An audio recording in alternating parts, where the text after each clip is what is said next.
The year is 1954.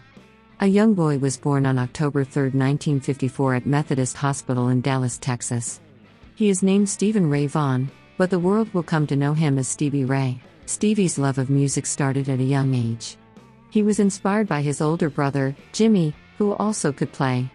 Both brothers had the musical gene, it runs in families, like water in a stream. The gift of a Sears guitar sent Stevie to play and listen to music like jazz and blues.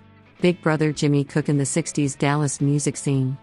With a band of chessmen, you see he could make his guitar sound like someone from across the sea, all fuzzy and rude, coming from his big Beatle amp, all approved by the rock gods of England, who knew how to be crude. The 60s in Dallas was a hot musical stew full of high life, action, and brew. If you don't believe, ask Herbie Warnock, who knows? He's got a film of the action from inside the show. Time marched on and into a new beat. Austin came along and Dallas went to sleep. Musicians took note and found a new home. A divey bar town where the locals knew who was playing those delicious little tunes. Then Stevie Ray emerged into the light, stepping out of Jimmy's shadow and into his own right. Suddenly a new talent was on the scene at the really funky bars and notes flowed like water from his magical guitar. Stevie formed his band, Double Trouble, and they released a string of hits. They toured the world and never missed a lick. Stevie was a Texas whirlwind who never missed a beat, and even at Montrose, where he was booed off the stage, he kept going despite the crowd. He knew he was good and didn't need to bow down. Stevie had a condo in Austin and probably a couple of girls. But Oak Cliff still called to him.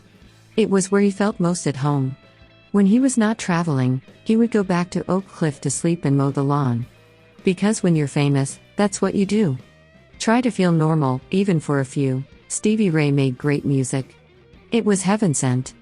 And, like many good things, it ended way too soon.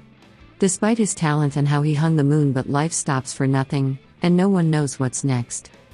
And if you are a rock star musician, some things are just sent, like accidents and overdoses, and there's nothing you can do. A tragic end for him, me, and you. Stevie's guitar playing was legendary, and he was hailed as a great blues king. And in 1990, when the helicopter crashed, we could only listen to his recordings and feel blue. He was 35 years old, his life just starting to roll, and now it was over, and nothing we could do to bring him back and start anew.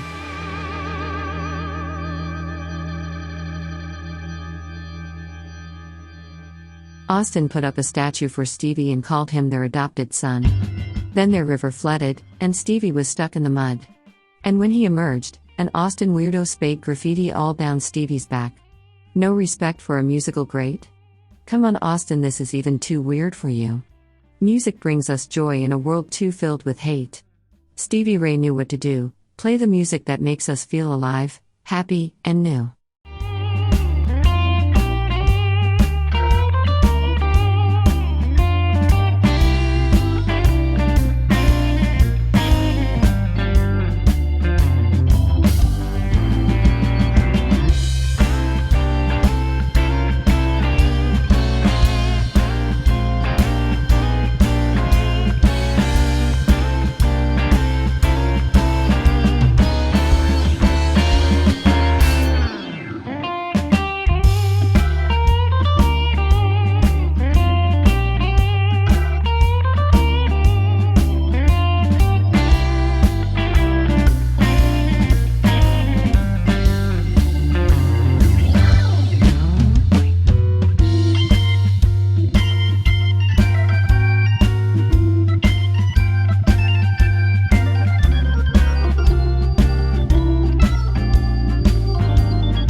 Stevie Ray always returned to Dallas despite being Austin's adopted son. His roots are grounded in Oak Cliff, where it all began. And on certain nights when you are asleep, Oak Cliff gets a concert as Stevie's guitar gently weeps.